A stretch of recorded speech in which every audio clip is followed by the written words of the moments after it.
women of color in higher education. My name is Attard, President and CEO of Attard Leadership Academy. I want to say thank you so much for joining us today. This is a third and final panel discussion for women of color for this year. Previously, we discussed women of color in leadership and technology. We will start a new series first quarter of 22. If you are a woman of color in pharma, construction, and transportation, please message me on LinkedIn so that we can connect about you being one of our next panelists. I am super excited about today. I have been bouncing off the walls. I have been jumping up and out of my seat because higher education is something that is so dear and near to me. And I get to share it with 4 amazing women that I am going to introduce to you shortly. But I want to first start by telling you about my experience in higher education. I began in higher education as a work-study student at Indiana University Northwest in Gary, Indiana. Yes, the home of Michael Jackson. I started in the Student Support Center, and my journey was a little different because the department that I was a student study in was run by Dr. Hicks, a strong African-American woman with a PhD, and she was bold. I also had a mentor, which was Dr. Ige, another woman with a PhD, which later went on from adjunct to running the communications department. So I had the idea and the concept that I could do it if I chose to, which I think is extremely important. After my brief encounter in higher education, I moved on to sales with AT&T, where I was successful and worked 8 years in regional sales, but higher education called me back.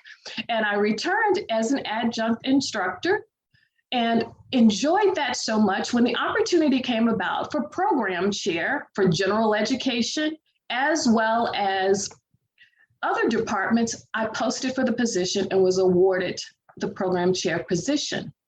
From there, I moved into enrollment at another institution, academic dean, and other positions. And throughout my journey in higher education, I came across some phenomenal women of color, some of which you're meeting here today. And I also, if I must be honest and transparent, came across some individuals that caused me to think, why in the world am I in higher education? But we're going to talk about that and so much more.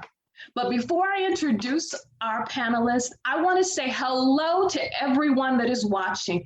We thank you and we welcome you for being a part of this powerful and impactful presentation.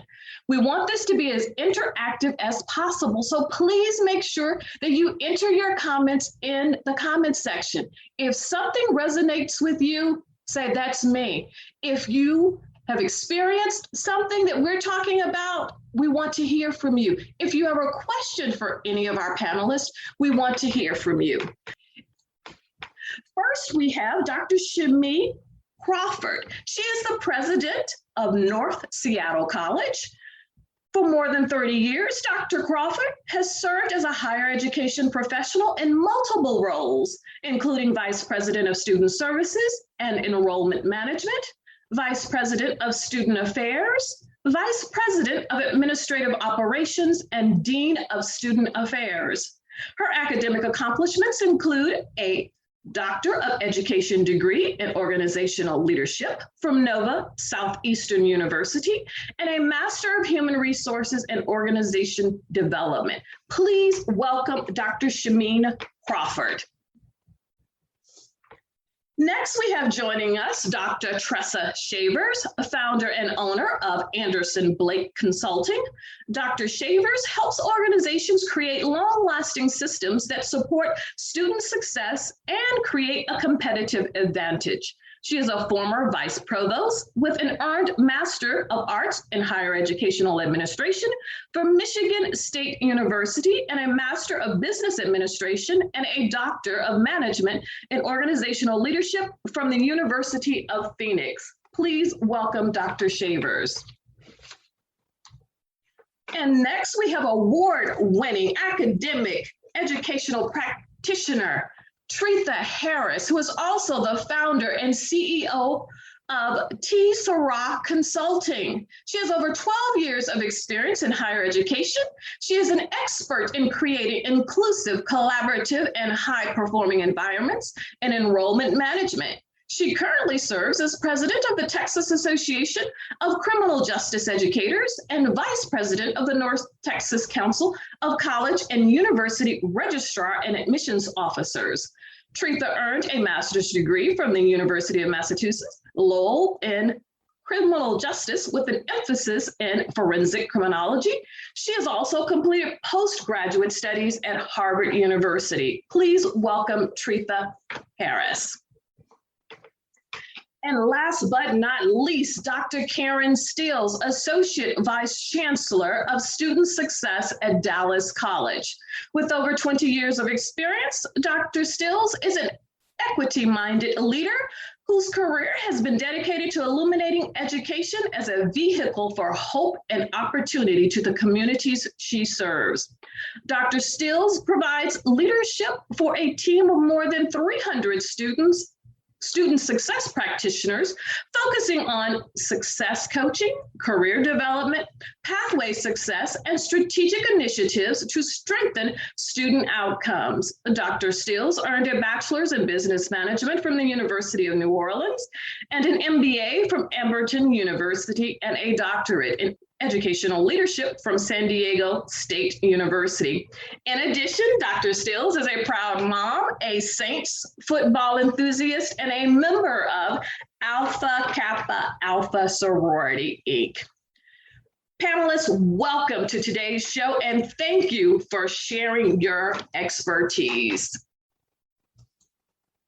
I am excited to dive in and share. Today, we are exploring the varying experiences of women of color in higher education, including microaggressions, champions, visibility, mentorship, and empowerment.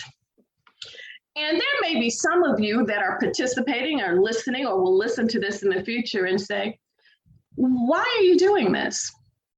Why is it important? And the reason behind it is because it's necessary. Women of color bring a wealth of knowledge, information, experiences to any environment in which they enter. And many times that knowledge, wisdom is not recognized, or it is dismissed, rather that be intentionally or unintentionally due to unconscious bias or a hidden agenda. Today is the day that we talk about it and talk about how we can make positive, sustainable change. You're probably wondering, well, what kind of barriers do women of color face in higher education?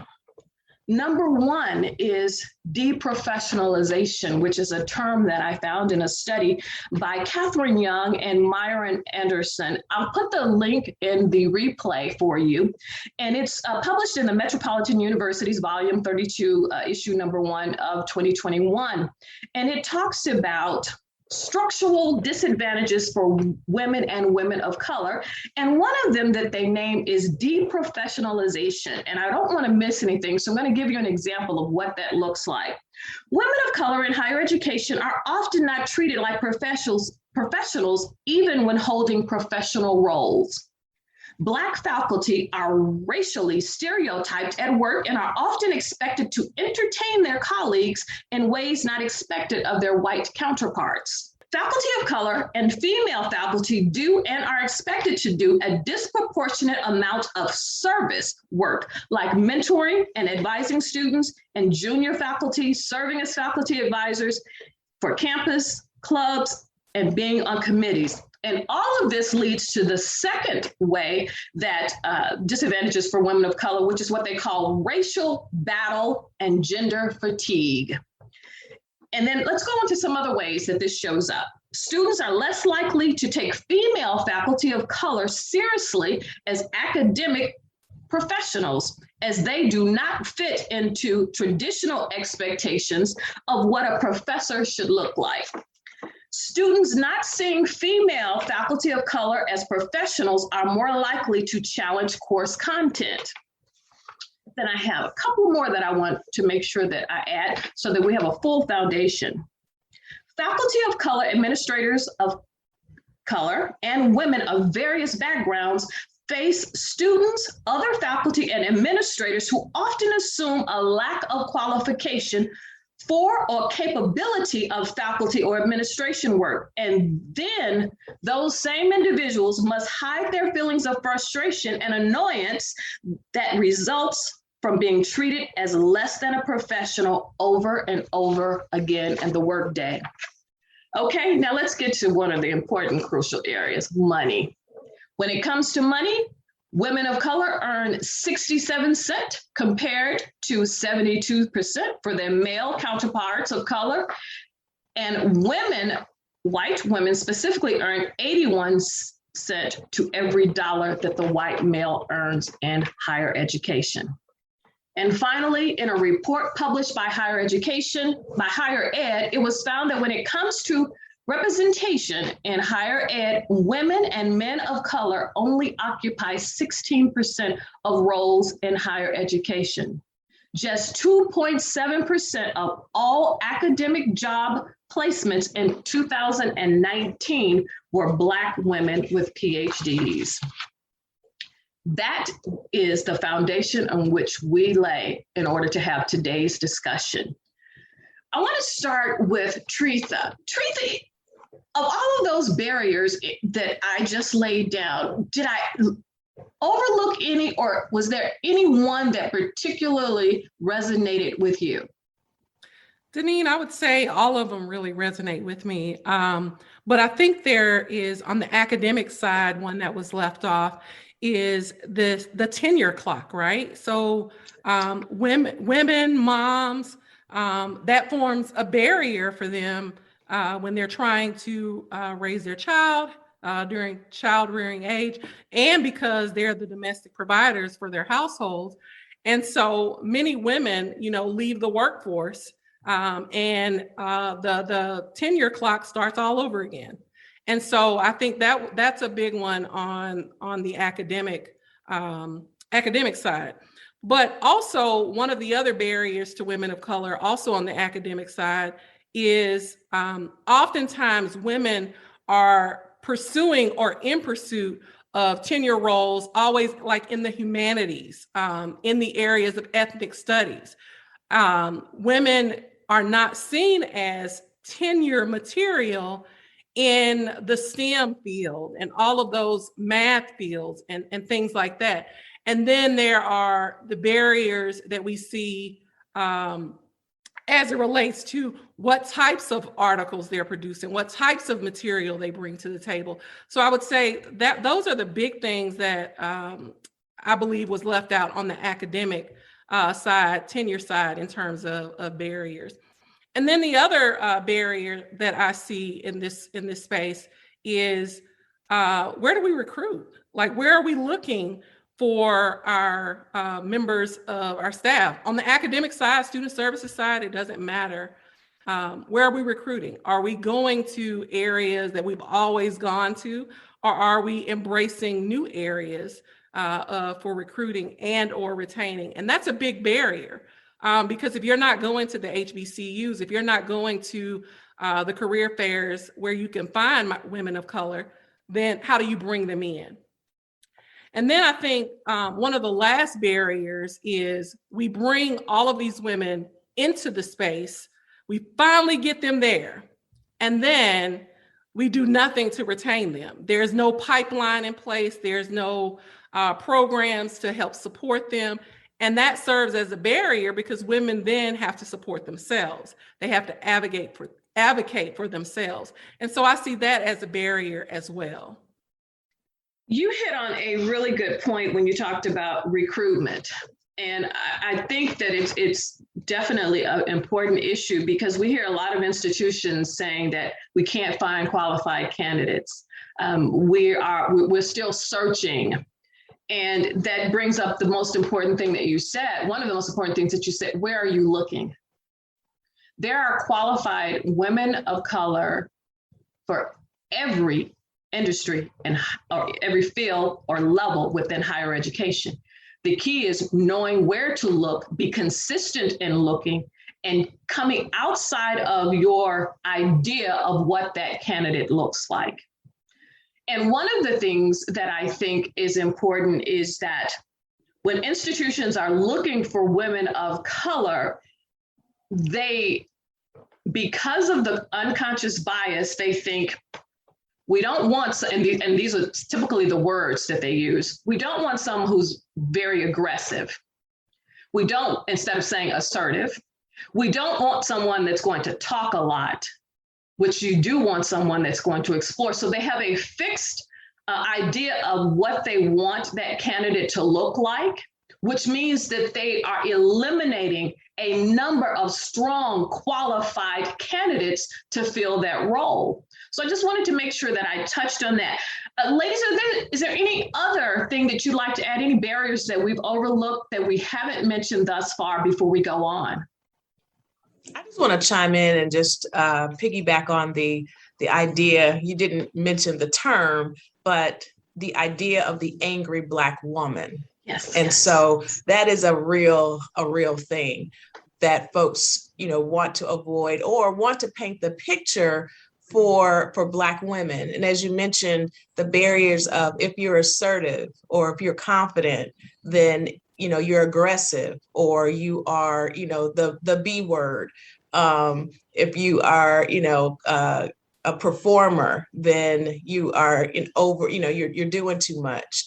And so those are microaggressions, obviously, in that Black women often face, that is a part of that structure that's not supporting Black women to be able to move and to be recognized for the value that they add. And so I often tell folks, I also work in the DEI space, so the diversity, equity, and inclusion space. And the clients that I work with, I try to unpack that whole ideal around the angry Black woman, because subconsciously or unconsciously, I think that is a reality for a lot of people, that this is, she may come out of left field. And so we don't want that, she may be too saucy, or, we don't want any of that. We need, this box. We want to keep this status quo. And so she may not fit into that. And so I help them unpack the fact that, the heaviness of racism and sexism that Black women feel, I, as a person and as an individual, I have to come to every instance or situation and decide, who am I going to allow to show up to deal with this situation? Is it going to be Tressa, the nice, sister? Is it going to be the distinguished Dr. Shavers that's highly educated, well experienced? Or is it going to be Shaniqua Netta, who is my alter ego, that will go all the way left and just vomit on whatever is happening, all of the pressure and evils and unnecessary aggressions? And so I think it's important for people to understand that the angry Black woman doesn't just appear. There are reasons for an emotional outcry or outpour, and we need to get to the source of that and not paint Black women as this evil monster for no reason. And so I think just to, there's so many undertones, racial, sex issues, that it's just a multi-layered onion. And so we got to make sure that we call those things out. Thank you for adding that. And yes, I was referring to the angry Black woman. I couldn't think of the word for it, but thank you. Anything else to add before we move along? I'd like to add that I thank you, Dr. Shavers, for bringing up your alter ego. I have learned over my 30 years, and mine is Blanche, by the way, granted to me by my ex-husband, and I embrace her. Because, coming from what we used to call the zip code I grew up in, all the way to who I am now, each of those persons or personalities or personas have served me well. in my higher ed experience, because as a woman of color, you find that there are always people coming at you from different spaces. And so, the young girl from Pomona, California is going to address certain challenges a certain way. The educated, Dr. Crawford's going to address things a certain way. And then Blanche is going to step in and do some things. But, I have learned that I'm embracing that. It's who I am, and it has really helped me survive. So, just ripping apart who we are is part of that overarching ploy of, well, if you're a professional, you don't do that, and you don't think this way, and you don't, the angry Black woman is not appropriate, and all that. But it is who you are. And again, I embrace it, whether I'm the angry Black woman that day, whether I'm the assertive Black woman, whether I'm the having to pull my zip code, if you will, out of my back pocket to address some bizarre things that have been said to me over the years. But do not apologize. That's my point. Don't apologize for who you are and all these amazing personas and personalities that have brought you to where you are today, because you are successful and they have been a part of your journey. What I hear in each of you saying is we need to learn how to be more authentic. Yes. Showing up as who we are every day, because if we're honest, certain situations call for certain personalities.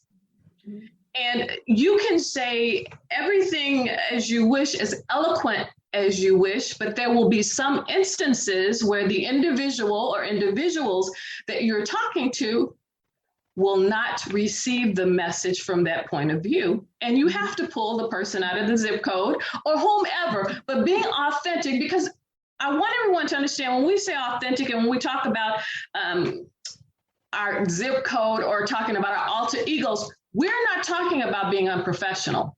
Correct. We're talking about how we embrace and how we're going to respond to you. Everything will always be done at a level of excellence and professionally, because that is who we are. Mm-hmm. However, when we start to responding in different ways, respect that is a part of who we are. Mm-hmm. Mm-hmm. And I think that leads to the conversation, and I know it wasn't on my list, when we talk about culture. People often, institutions, leaders, recruiters, when they're looking, I hear it commonly, will they fit into our culture? Oh, I don't know. That doesn't contribute to our culture. And to that, I would say, number one, first, let's re-examine your culture. Who created it? What were the foundations for it? What did the people look like that were at the table when it was determined? Was everyone included? And then secondly, sometimes in order for you to grow and to expand, you have to change some things, which means what might have been a part of your culture in the beginning shifts, and it's not a part of the culture going forward, because you took a marginalized set of people and determined what the culture was, and then you want everyone else to fit into that box. Mm-hmm. Doesn't work. And organizations that have learned to embrace different perspectives from each individual create the best cultures. Mm-hmm. Mm-hmm.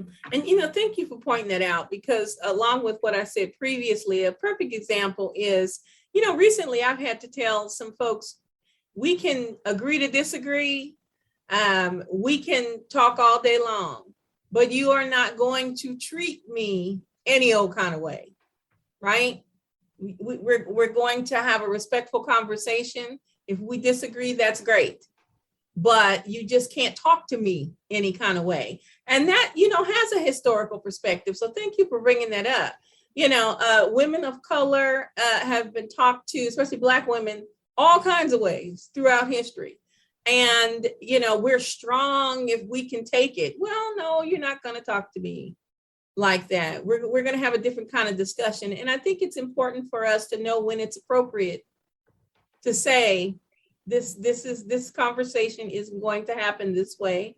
You're not going to just say any old thing to me any old kind of way. Let's regroup, right? And that's that. We need to have the confidence to do that. And it's often a challenge, but we need to get better at it as women of color, especially Black women. I'll just chime in a little bit here after listening to everyone, and so many of the comments resonating definitely with me. And I'll say I definitely probably people that have worked with me over my career probably would say that command is something that is a part of my presence. And that's something that I'm super intentional about. I'm a person, I can't even whisper if I tried. I'm just naturally kind of, I need you to hear what I'm saying, what I feel, and it comes out very passionately. So for one, I think as women of color, there is an added level of self-awareness that is constantly being practiced. However, I definitely believe that you should show up exactly as who you are, it's particularly in opportunities for interviewing or when institutions are seeking out candidates for new roles. And I say that because yes, different institutions are looking to determine who is the best fit for the organization. That's a real thing. And my thing is, let me go ahead and show up and communicate to you who I am and what my beliefs are and what I stand on and what the principles are that resonate with me. And more than likely, I've looked at your values and your beliefs and your mission prior to even applying for a role. And so I wouldn't apply for something that I didn't think aligned with who I was. I'm looking at the communities that the institution is serving, and does that connect with my personal mission? So I think we definitely have to know ourselves, be okay with where we believe our talents and our purpose is in serving, and seek out those opportunities. Every opportunity is not the opportunity that's the right fit for who we are. If an organization doesn't feel like I'm a best fit for them after hearing me authentically share who I am and what I have to offer, no love lost, because I know that I have skills and talents that can be utilized in a place that'll make the best use of it. And I totally agree. I just want to chime in as well. Showing up as your authentic self and allowing folks to see that we are not a monolithic group. Like, we show up very differently. And so to debunk a lot of the myths that there is just this one size fits all when it comes to Black women. And so we absolutely have to show up authentically. But I also want to just circle back to what you said, Deneen, in terms of, a lot of organizations, they hide behind actually this cultural fit idea. And that's really a dog whistle for, we want the status quo. And the status quo means oftentimes not very many women, definitely not very many women of color or people of color. And so when, if and when you get into organizations, it's important to call that out, because a lot of times they're not even aware that that's what they're doing, and not aware of how it is thwarting their progress. Because without our voices, there's a potential to shrink the possibilities for growth. We all know that diversity expands the progress, the trajectory of anything. Once you have more voices and you're more inclusive, the possibilities truly become limitless. So it's important to remember that. But I do want to just make a caveat that sometimes, at least in the most recent history, we have had to kind of thwart who we are to fit that culture so that we could get into organizations. So I don't want us to walk around, thinking that, it's always been a situation where we could show up authentically with our hair a certain way. And that's not the reality. Like, we have had to shift and modify and do what we needed to do to get in the door. But I think the world is changing, and we can now show up more authentically and it be accepted, and we can make the effective changes and help organizations be the best they can be, because we are all of that and a bag of chips. Hey, Deneen, I'd like to add to that. I'd like to actually add to what Dr. Steele's talked about with showing up as yourself in the interview phase. So I've been told a number of times, "Oh my goodness, Trita, you are exactly who you are today is exactly how you were when you interviewed." And I'm thinking to myself, isn't that what you want? Like, do you want me to show up differently? Do you want me to put on an act in the interview? And, I'm always amazed that I get that question, get that comment so often, right? As you're the same person that showed up in the interview. And Deneen, back to your question of culture. I always follow with this response. Where am I trying to fit? Whose box am I trying to fit in? Where are you trying to make me go? Who says that I have to fit here? Why can't your organization transform to what I believe and I know is right? And you want growth, right? So this culture you have, it's not getting you anywhere. You're not growing. You're still stagnant. You're still the same institution you were 20 years ago. So would you like to try it my way? It might benefit you for a change. And so just trying to get at, whose culture am I trying to fit into? What box am I trying to fit into? What are you trying to get me to do? That's it, really. I just wanted to add that comment. Ladies, that was a wonderful ad. Definitely key points. And I think another key thing is that, and some people may disagree, as a woman of color, when you have the influence, the position, and the authority to spearhead change, I think you have a responsibility. Again, some people may disagree, but I think you have a responsibility. This is Deneen's belief. You have a personal responsibility to do what you can to change the environment. And I know what frightens people, because none of us are immensely wealthy where we don't have to work. And I know sometimes it frightens people, says, you know what, I need a paycheck every week. I can't be that advocate. To those individuals, I will say, find where you can make that change and champion someone else. And above all, do not tear one another down. That is the key thing to remember. Everyone has a place and a purpose. We're all striving for success. My success does not diminish your success or any other woman's. So when you see someone that is shooting up, you keep pushing them. Keep pushing the fuel behind them so that they can go higher and higher. Because someone will do the same for you. Because I truly believe in how you treat others, it comes back to you. So I just wanted to circle with that. Now, one of the things that I want to talk about next is we talk about all of the microaggressions and all of the challenges faced. It's evident from the titles that all of you hold that you've experienced some success in your days. Because I've seen some gone from admissions to vice president of a slew of roles to president to CEO of your company. So each of you have something to contribute that our listeners and those that are viewing need to take away. Tressa, what positive influence would you say helped you to guide your pathway into your leadership positions? Well, first, it was someone had to believe in me. And believe in me and know my work. So one, I had to obviously show up, perform well, do not just what's expected, but above what's expected, because average doesn't get you anywhere, right? You're paid to do a job, but in order to be promoted or even to be recognized, you really have to show up and show out. And so that's first and foremost. Second, again, is in order to move up, you absolutely need help. You cannot promote yourself. That's impossible. If it was, then we would all be at the top, right?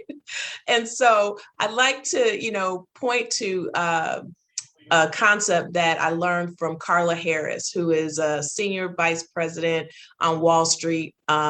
She's written a number of books. She's got her Pearls of Wisdom, strong, very successful African-American female. And in her book, Expect to Win, she talks about the importance of having a sponsor. And so she talks about having a mentor. Obviously, you need that. You need someone in your industry or outside of your industry that's going to help you to navigate that professional progression, whatever that might be, a sounding board to connect you to people who can help you. You need that mentor relationship. You also need someone who's going to advocate for you, going to speak on your behalf, again, help with and expand your network, pour into you and what you're trying to do. But in order to move up and to really progress, you need a sponsor. And that sponsor, Carla explains, is someone who is in the room, the decision-making room, when you're not there. That sponsor has the power and the influence to help you move from where you are to another level. And if you don't have that person who is speaking on your behalf when you are not in the room or not capable of speaking for yourself, you will not move up. And I think that's an important component that as African-American women or women of color, we often don't understand that piece of it. And Carla also goes into talking about relationship currency, that you have to spend that currency developing relationships so that you can call on, rely on those relationships when you need them. You know, you can't call up someone and ask them for a reference that doesn't know you, right? You can't call someone and ask them for a favor and, you just met them on LinkedIn yesterday. So you have to build that relationship currency so that that person knows you, that when they are in a position of power and influence, they can essentially help pull you up. And so to your point, Deneen, when women, especially of color, get to those positions, it is an obligation that they do the same for other people, period, but especially people of color, because as you move up, we all know, just a numbers game. The numbers of people of color and women of color, it gets slimmer. So that's why we see this perpetual cycle of most CEOs are white male. Well, that's because most white males have the sponsors. They have someone advocating and at the table promoting them. It's not necessarily because of skill or passion. That's not it. And a lot of times, as women of color, that's what we have. We've got that down pat. We got the passion. We got the energy. We've got all of the experience, but we don't have that sponsor. So we have to build that relationship currency. And sometimes that requires building relationships with people who don't look like us. And that's hard sometimes because not only do people who are not African-American or people of color have these ideas about people of color, but we also have those same ideas about people of color and ourselves. And so we've got to get past that. We've got to know that we are bringing, that we add value, and that we can build those relationships with people who don't look like us. And if they don't, I heard a TED Talk, Carla did a TED Talk, and she said, you know what, when you reach out and you want to build that relationship with people and they're like, no, I'm not interested, that's okay. Not everybody's going to like you, whether they look like you or not. But that does not mean that you don't continually try to build relationships with people who want to build those relationships with you. And sometimes that means changing organizations. Dr. Shaver, yes. I would like to add on to that just to say that I 100% agree with you about really being mindful about those connections that are to be made. And I would just offer to others, that to our listeners today, that can happen in a number of ways. And so part of it is, when you're invested in yourself by whether that is pursuing your education, pursuing professional development opportunities, you come in contact with a variety of people. You're coming in contact right now with panelists today that you may not have engaged with. And those are opportunities to connect, to say, I heard you on this panel and this comment resonated with me. I'd love to be able to connect with you. It has to be authentic though. Everyone's busy. Everyone's time and resources are limited. And so you have to find meaningful ways to really make those connections. In my own investment, in my doctorate degree, for example, the program that I chose was super intentional. I looked at who the faculty were and what their influence was within the space in which I work. So just by taking classes, I cultivated a whole network with the professors who were in that program, who then had relationships with other people. They brought guest speakers into the classroom that they encouraged us to follow up with.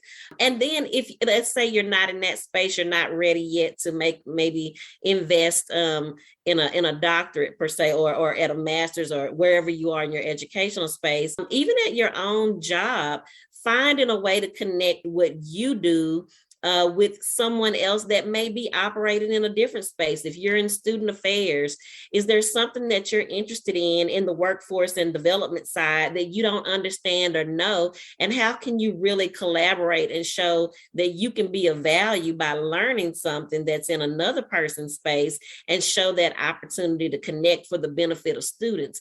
You're really trying to find those meaningful connections, because your work is what really will speak to you. You having the opportunity to engage in meaningful ways, and for people to see, what can this person bring to the table? What can you offer? How can you enhance what their interests are, and how might they be able to enhance yours along the way? So those are just a couple of ways to build that relationship capital that Dr. Shavers mentioned, to eventually build that relationship where someone will feel comfortable speaking on your behalf.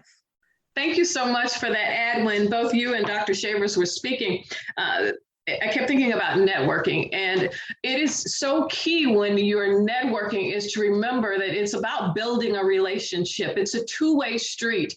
And it's also about you finding out what's important to the person that you're trying to network with, so that you can add value to them. People support people who have supported them. It's a give and take relationship. And I'll use a prime example with LinkedIn. You get an invite and you accept the invite. And the first message you get outside of the invite is a pitch. What do you think happens to that pitch? It gets deleted. You move on to the next person. You have no relationship with me. You haven't established value. And now you're asking me for something.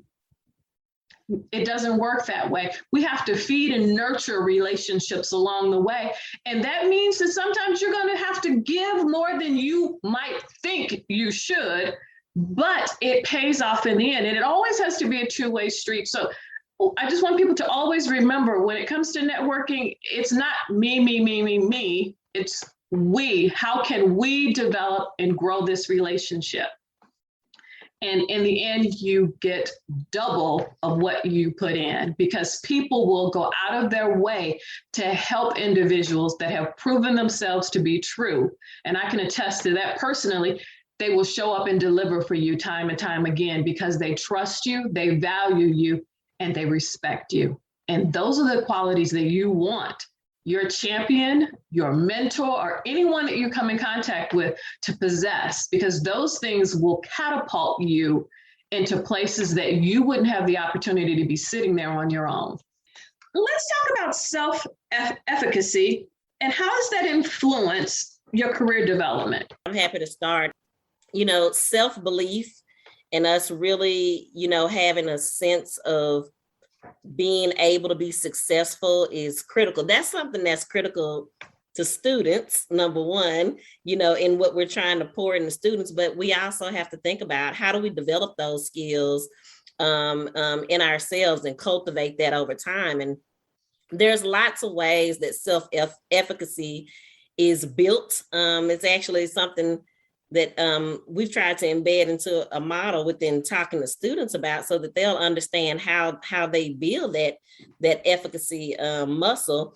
But the main way, because there's sometimes if you're around people who encourage you and tell you, that you can do a good thing. So us encouraging others, they might hear that and believe that they can do it. But the best way to build efficacy muscle is by actually doing a thing. So you actually have to, put yourself out there and try, whether that is,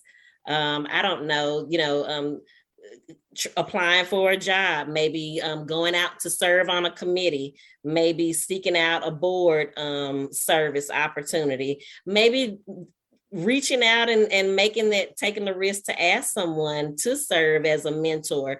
But when we actually achieve something, it's the incremental steps, little by little, that build the efficacy muscle, so that when you start out at whatever position you're in right now, to do that thing well, whatever that job is, do that job to the degree that it is noticeable. It's like, oh my gosh, when I think of this position and I think of this role, I think of this person and what exudes from them and that person. That's who I want to model someone after.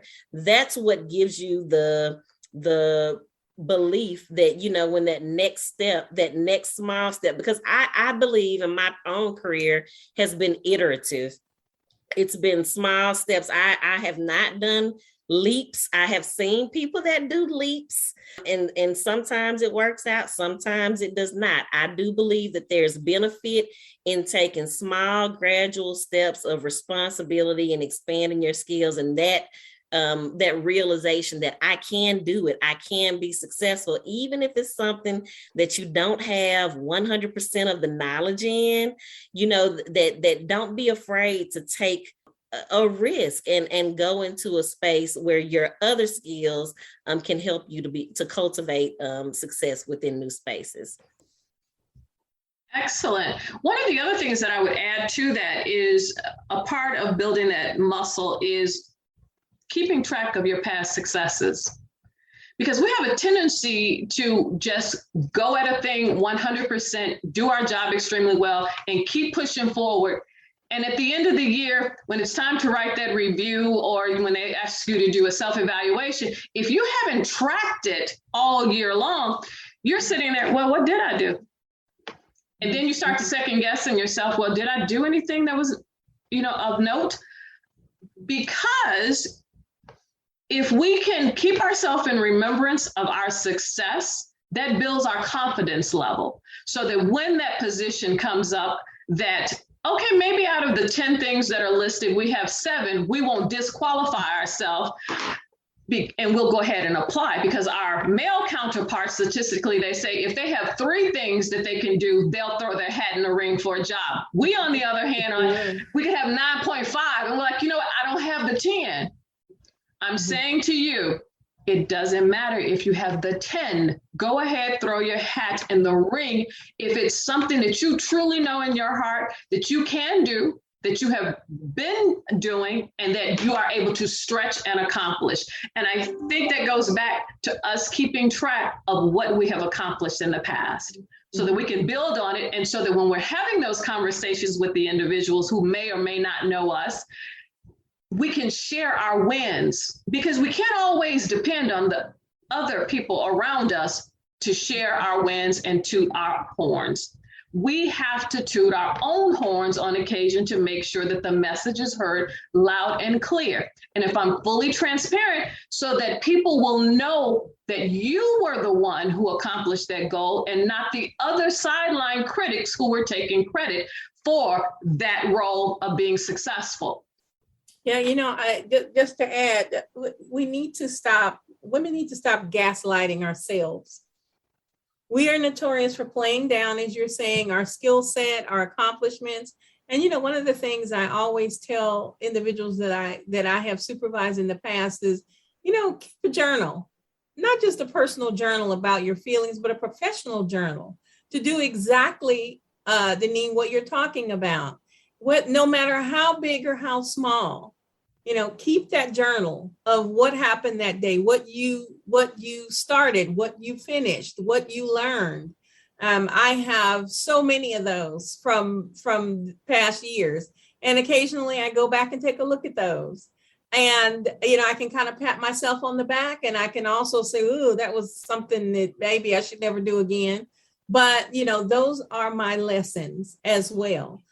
So, we're thinking of journaling as, the private thought moment, but professional journals are so important to do exactly what you just suggested.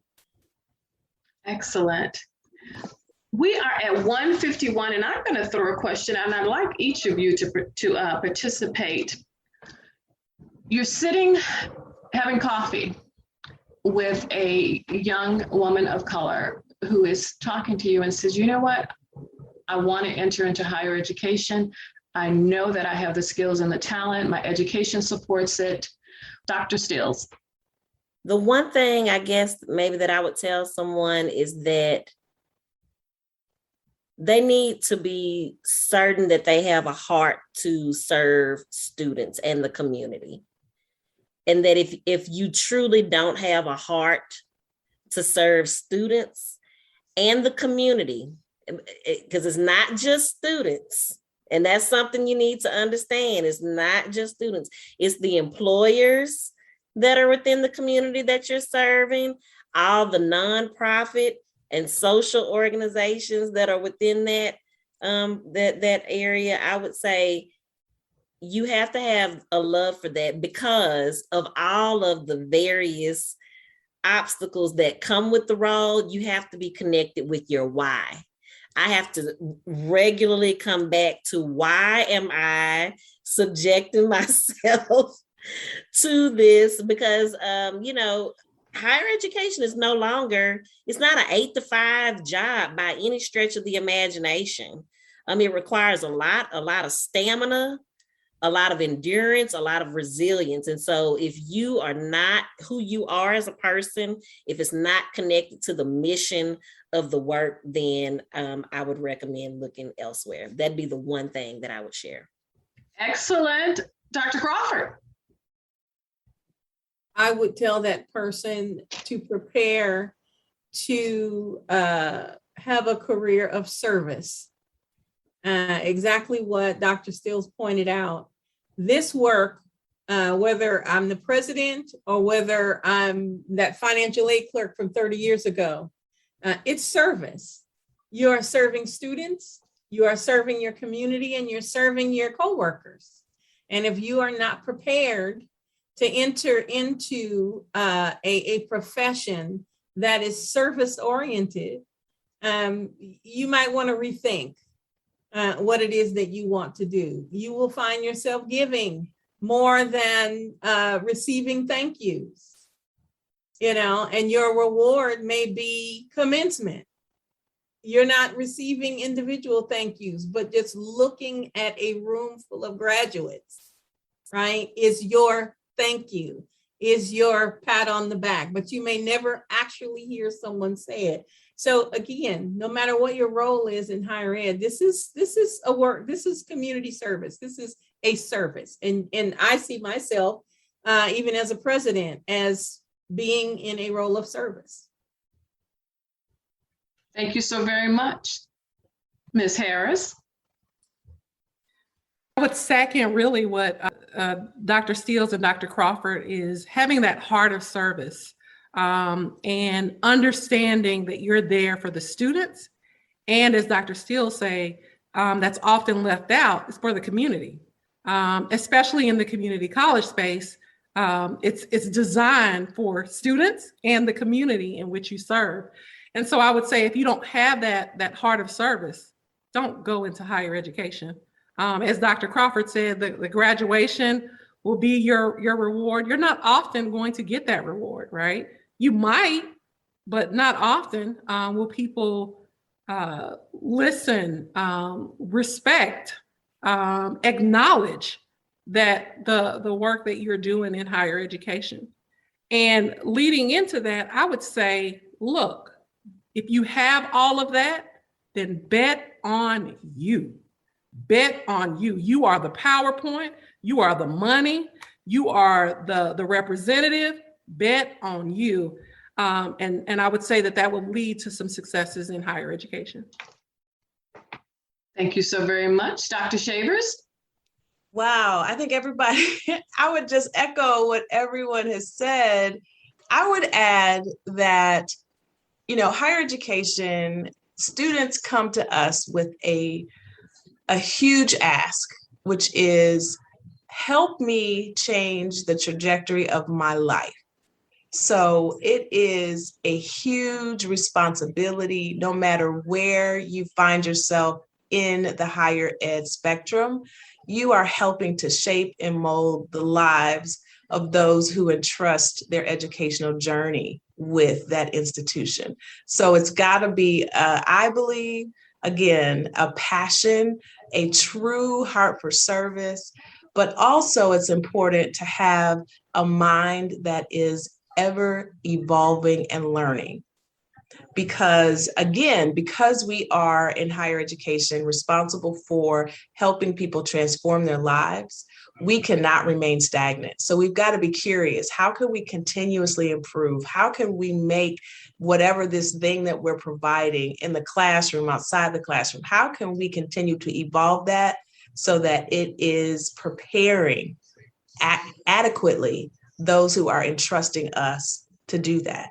So a mind of evolution, continuous improvement, thinking outside the box, being curious, asking questions, and again, having a stance in openness and fluidity to learn. And if you're rigid and you think you've got it all figured out, higher education is not the place for you. So that would be my advice, positive and a little sprinkle of salt in there. Because higher education is near and dear to me. And I think that those who come into it need to understand clearly what they're getting into. There's too much at stake. The future lives of our citizens are at stake here. Thank you so very much for sharing. And I'm going to add a little cherry on top of all of that, because each of you so eloquently put the acts of service, knowing who you are, understand your why. I'm going to pop in and say, do your research. If you're entering in it to be extremely wealthy, be advised, look at the institutions in which you are applying for and know that all institutions are not created equally when it comes to compensation. However, with that being said, if you have a passion for doing it and you know what the compensation rate is for the area in which you're going in, you are in a much better position to bargain to get to what you want. And that alleviates the stress down the road of finding out that the person sitting next to you is making $20,000, $30,000 more than you doing the same job. So we want to alleviate all of that going in. Do your homework. If higher education is where you want to be, let nothing discourage you from going into this profession. There is a lot of wins to be had by women of color in higher education. There is so much more to come and to expand. I look forward to the day when the statistics of women of color in presidential roles is way past 50%, because I think that it can be done, because there are a lot of talented individuals. We are closing in at 2:00. I want to say thank you so very much to each of my panelists. You have exceeded my expectation. You brought more than your A game. I know that our listeners took away so many nuggets that they're going to have to listen to this again and again. And I want to hear from you. If something resonated, I want you to send me a message in LinkedIn. If something resonated for one of the speakers, reach out and let them know. Send them a personal note telling them how much you value and respected their input. Each of these individuals took their time from various situations to come together today because this was important to them.